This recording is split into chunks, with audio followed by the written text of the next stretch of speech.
Hello दोस्तों, मैं हूं अजीत और आप मुझे देख पा रहे होंगे होम साइंस विद अजीत के यूट्यूब चैनल पर। आज हम लोग पढ़ने वाले हैं ईयर यानी कि कान।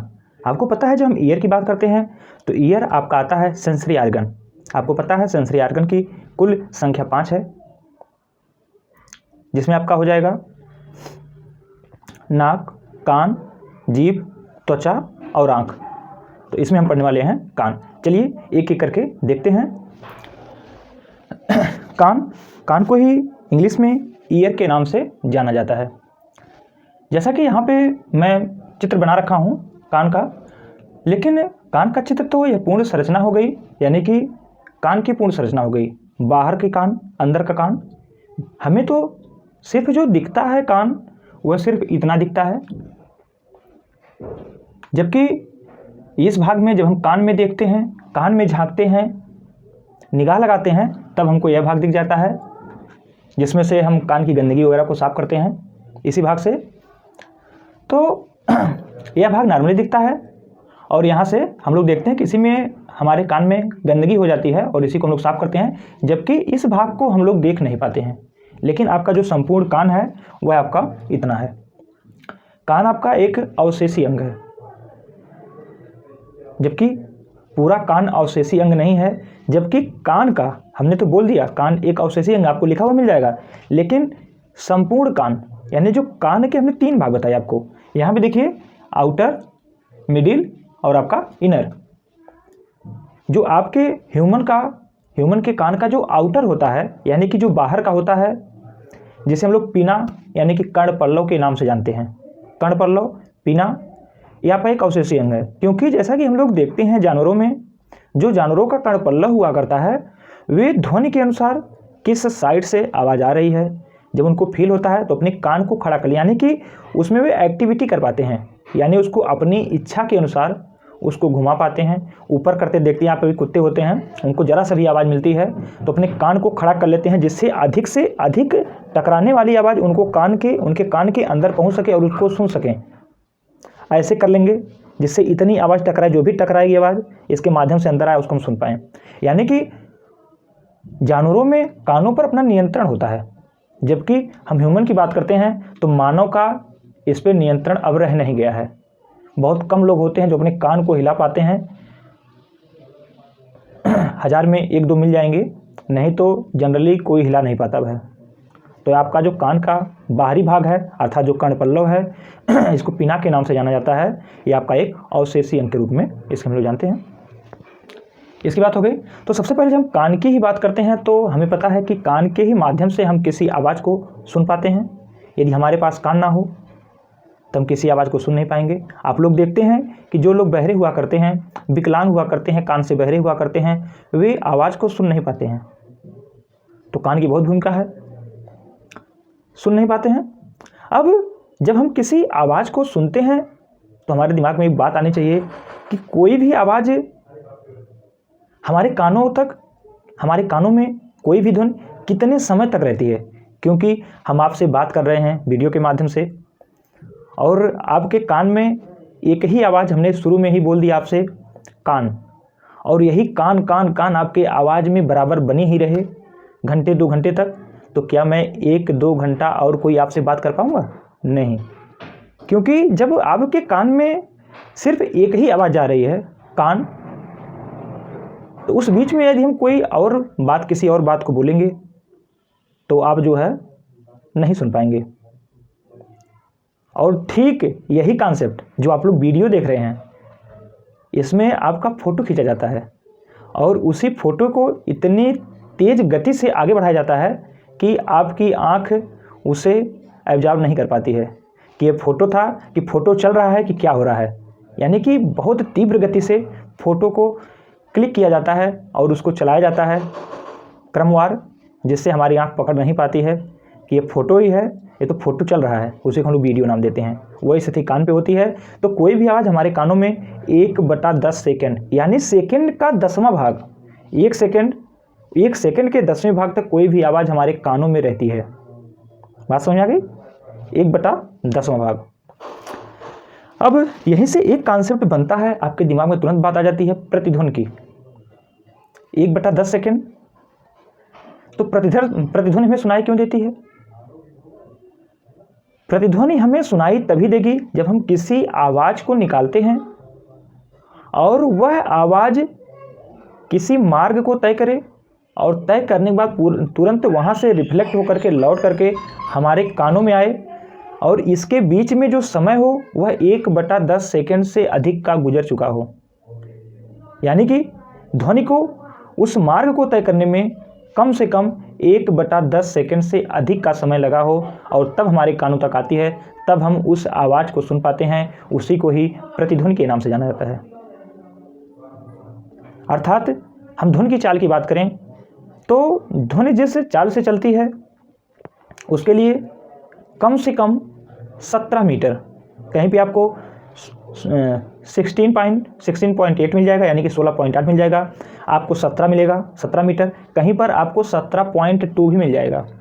यानी कि आपको जानना होगा कि जब हमारे किसी ध्वनि के निकलने से और वहाँ से परावर्तित होने के बीच का जो रास्ता है वह कम से कम 17 मीटर जब होगा, तब हम किसी ध्वनि को पुनः सुन पाएंगे, यानी कि तब हमें कोई भी प्रतिध्वनि सुनाई देगी। तो इतना कॉन्सेप्ट आपको शायद क्लियर हो गया होगा।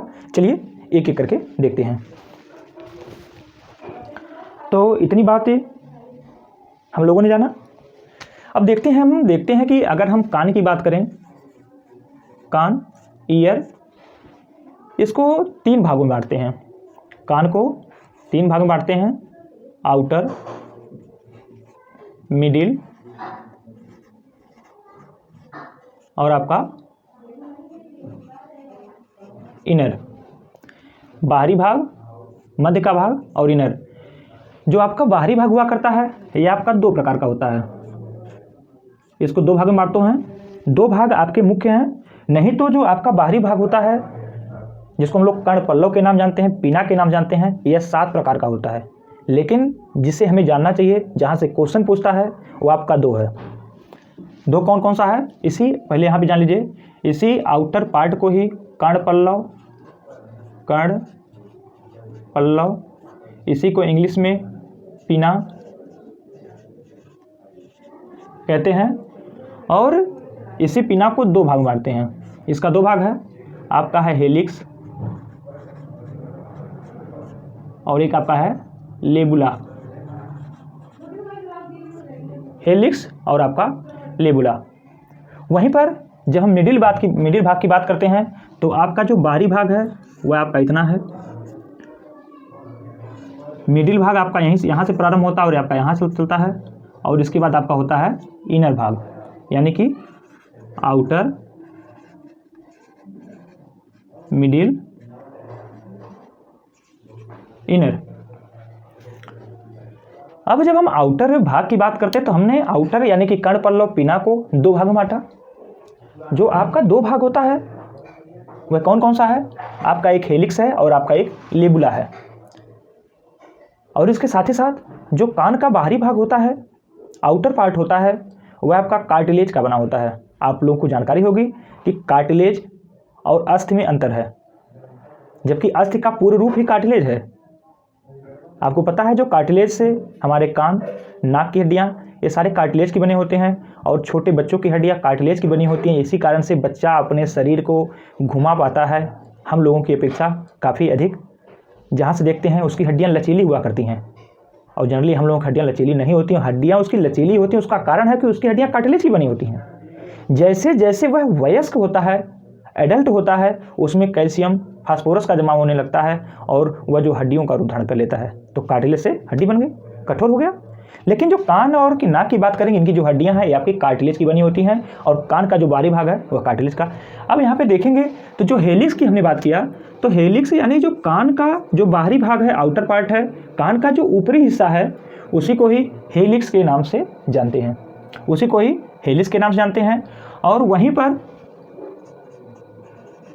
हेलिक्स के नाम जानते हैं। और वहीं पर जो कान का निचला हिस्सा होता है, जो कान का निचला हिस्सा होता है, यहाँ पे लोग अपनी परंपरा, अपनी खुशी, अपने को सुंदर दिखाने के लिए, जहाँ पे महिलाएं बाली पहनती हैं, महिलाओं के साथ साथ अब पुरुष भी पहनने लगे हैं बाली। तो जहाँ पे महिलाएं मानव मैंने जो भी बालिका धारण करता है, जो कानों में आप देखते होंगे कोई भी किसी भी आभूषण को धारण करती हैं, तो लगभग आपके इसी भाग से जुड़ा होता है, और इसी भाग को ही जो आपकी मांसपेशी होती है उसी को ही लेबुला के नाम से जाना जाता है। लेबुला, तो हेलिक्स और लेबुला जाना। इसके बाद जब हम आगे बढ़ते हैं यानी कि कान के मिडिल भाग में जाते हैं, तो आपको दिख जाती है कैनाल। आप लोग देखते हैं कि कैनाल हुआ करती है, उसमें बहता है पानी, यानी कि एक गैप होता है, एक नली होती है। जैसा कि आप लोगों ने, जब हम आपको पढ़ा रहे थे आरबीसी डब्ल्यूबीसी प्लेटलेट्स पर पढ़ा रहे थे, तो वहाँ पे हमने बताया था आपको हाइवर्सियन कैनाल, यानी कि एक नली है जिसमें आपकी अस्थिमज्जा पाई जाती है, जो कि डब्ल्यूबीसी और आरबीसी का निर्माण करती थी, उसको हम हाइवर्सियन कैनाल कहते थे। और एक कैनाल जो आप लोग गाँव में देखते हैं, कस्बों में देखते हैं, अपने ज़िले में देखते हैं, उसमें पानी बहता है, यानी कि बहने आने जाने का जो रास्ता है वहाँ पे हम लोग कैनाल नाम देखा। तो जब वहाँ पे नली थी, हड्डियों के बीच में खाली जगह थी, पोर था, तो वहाँ पे हम लोगों ने जाना हाइवर्सियन कैनाल। और यहाँ पे जो कान में एक नली बनी हुई है, इसको ईयर कैनाल के नाम से जानते हैं, इसी को ही ऑडिटरी कैनाल के नाम जानते हैं, क्योंकि आपको पता है आइडियो मतलब ही होता है आवाज़, और उसी से बना है ऑडिटरी कैनाल। तो इसको जो जहाँ से आवाज़ जाती है, जिस नली से, जिस कैनाल से आवाज़ जाती है, उसी को हम ऑडिटरी कैनाल के नाम से जानते हैं, ऑडिटरी कैनाल। बात समझ आ गई होगी। और ये आपके कान के मध्य भाग में आता है। इसी ऑडिटरी कैनाल में आप लोग देखते हैं कि वैक्स का निर्माण होता है, जिससे नॉर्मल बोलचाल की भाषा में हमारी माताएं, बहनें, भाई इसको कहते हैं खोंट, कहीं कहीं बार अलग नाम होगा। ये आपका वैक्स है, एक आपका मोमी पदार्थ है, मोम के जैसा वैक्स है, चिपचिपा पदार्थ है। यह आपके जो कैनाल है, ऑडिटरी कैनाल है, इसकी जो स्किन हुआ करती है, वहाँ पर श्वेत ग्रंथियों के माध्यम से निकलता है। और निकलता क्यों है? क्योंकि प्रकृति ने हमारे शरीर को कुछ इस प्रकार से बनाया है कि हमारे शरीर से जितने भी निकलने वाले तत्व हैं, पदार्थ हैं, वे कहीं ना कहीं हमारे लिए लाभदायक होते हैं, हमारे शरीर को प्रोटेक्ट करते हैं। तो यहाँ पे जो वैक्स निकल रहा है, यह आपका सेरुमेन, यहाँ पे वैक्स निकलता है। इसी में हम लोग जो है देखते हैं कि आप लोग हमेशा उसमें कोई पेन डाल लेगा, कोई माचिस की तीली, कोई कुछ, मतलब लगे रहते हैं लोग, उसको जो है मथने के चक्कर में लगे रहते हैं, और उसके चक्कर में कभी कभी अपने पर्दे को भी फाड़ लेते हैं, बहरे हो जाते हैं। तो आपका जो वैक्स हुआ करता है, यहाँ पे एक ग्रंथि का नाम आता है, उस ग्रंथि का नाम है सेरुमेन। यही जो आपकी कान की जो सेरुमेन ग्लैंड हुआ करती है, वही जो उस वैक्स का निर्माण करती है। और यह वैक्स जो होता है चिपचिपा होता है, अर्थात आपके कान में जो भी धूल के कण अर्थात गंदगी को आपके कान में जा रही होती है, उसी को रोकने का कार्य करता है। और उसके साथ ही साथ जो आपके ऑडिटरी कैनाल है, इसकी स्किन बहुत सेंसिटिव हुआ करती है, और उस स्किन का प्रोटेक्ट भी करता है। अर्थात कान में हमें कभी भी जो है इसको बार बार निकालने से बचना चाहिए। कभी कभी इसे सफाई करें, ये नहीं कि दिन में 4 बार 6 बार उसको हम जो है हिलाते रहें, ये अच्छा नहीं होता है, हमारे लिए हार्मफुल हो सकता है और नुकसान पहुंचा सकता है। पुनः जब हम इस कैनाल का जो आखिरी सिरा हुआ करता है, एक तो आपके वातावरण से जुड़ा हुआ होता है, और उस वातावरण से जो आपने आउटर पार्ट देखा, आउटर पार्ट के माध्यम से जब आवाज़ इस कैनाल में घुसती है, और उस कैनाल का जो आखिरी मुख हुआ करता है वहाँ पे लगा होता है, इसको बोलते हैं ईयर ड्रम, इसको बोलते हैं ईयर ड्रम, लिख लीजिए ईयर। थोड़ा सा लिखने में असुविधा मिटाना पड़ेगा, रुकिए मैं पुनः उसको बड़ा लिख देता हूँ। ईयर ड्रम, इसको बोलते हैं ईयर ड्रम। ईयर ड्रम यानी कि आपका यहीं पर होता है पर्दा, कान का पर्दा, यही आपका ईयर ड्रम है। और यह जो आपकी ऑडिटरी कैनाल है, इसका जो है आखिरी छोर पे पाया जाता है, और उसी को ईयर ड्रम के नाम से जानते हैं। और इसी ईयर ड्रम से आपकी कान की 3 हड्डियां जुड़ी होती हैं। आपसे बार बार हड्डियों का नाम पूछता है, तो हड्डियां आपकी हैं MIES, मिलियस, इनकस, स्टेपीज। आपके कान की जो सबसे छोटी हड्डी है, जो आपके शरीर की सबसे छोटी हड्डी है, कान की सबसे छोटी हड्डी है, वो आपकी है स्टेपीज। सबसे पहले आपकी मिलियस जो हड्डी हुआ करती है वह आपके ईयर ड्रम यानी कि पर्दे से लगी होती है, और जो बीच की हड्डी होती है वह आपकी होती है इनकस, और जो लास्ट की हड्डी यानी कि स्टेपीज हड्डी है, जो सबसे छोटी हड्डी हुआ करती है, वह आपके सेमी सर्कुलर कैनाल से लगी होती है। और सेमी सर्कुलर कैनाल का संबंध कोकिला से होता है। कोकिला यानी कि कोचिला, यहाँ पे कोकिला कहिए, इंग्लिश में उसको लिखेंगे तो कोचिला कुछ लोग पढ़ लेते हैं, नहीं तो उसका शुद्ध होता है कोकिला। कोकिला से लगा होता है आपका सेमी सर्कुलर कैनाल, और इसी सेमी सर्कुलर कैनाल कहिए या आप जनरली जो है इसको कोकिला से ये आपकी लगी होती है स्टेपीज हड्डी। और स्टेपीज हड्डी से ही आपकी नस निकलती है जो कि आपके मस्तिष्क में जाती है, और यह जो नस निकल रही है इसी को ही ऑडिटरी नर्व्स के नाम से जाना जाता है, यानी कि ऑडियो आवाज़ वाली नस, जिस नस के माध्यम से हम सुन पाते हैं। यानी कि आवाज़ें तो कई प्रकार की होती हैं, आप उसका मस्तिष्क पहचान करता है तो सिर्फ और सिर्फ वह तरंग के माध्यम से उसकी पहचान कर पाता है। कितनी वेव से कितने इसका आयाम है, कितना तारत्व है, उसके आधार पर आपका मस्तिष्क डिफाइन कर पाता है फलनवा की आवाज़ है, फलनवा की आवाज़ है, एक कोयल की आवाज़ है।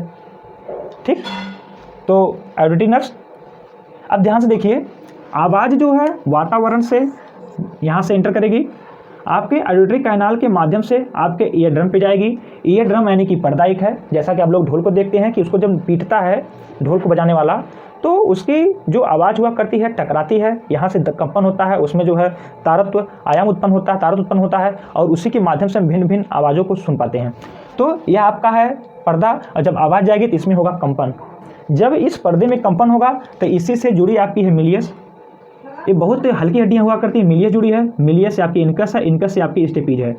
और जो आपका कोकिला हुआ करता है इसमें कुछ नहीं बल्कि आपके एक लिक्विड का थैला, आप इस प्रकार समझिए लिक्विड का थैला है, और इसी यहाँ पर जो पर्दा हिला, पर्दा हिलने के बाद मिलियस इनकस स्टेपीज के माध्यम से वह धीरे धीरे जो उसमें लिक्विड भरा था उसको टच करता है, उसको हिलाने का काम करता है। जब पानी हिलेगा तो वहाँ से तरंग उत्पन्न होगी। जैसा कि आपको पता है कि शादियों का समय चल रहा है, शादी विवाह का समय चल रहा है, डीजे बजे और आप थाली में पानी को रखे देखिए पानी उछड़ने लगेगा। तो उसी प्रकार से यहाँ पर आपकी स्टेपीज हड्डी जो पानी है उसको जो धक्का देने का काम करेगी, और उस धक्का देने से वह जो लिक्विड है, जो कोकिला है, कोकिला है उसमें जो है तरंग उत्पन्न होगी, और वही तरंग आपकी ऑडिटरी नर्व्स के माध्यम से मस्तिष्क तक पहुँचेगी और आप इसे सुन पाएंगे।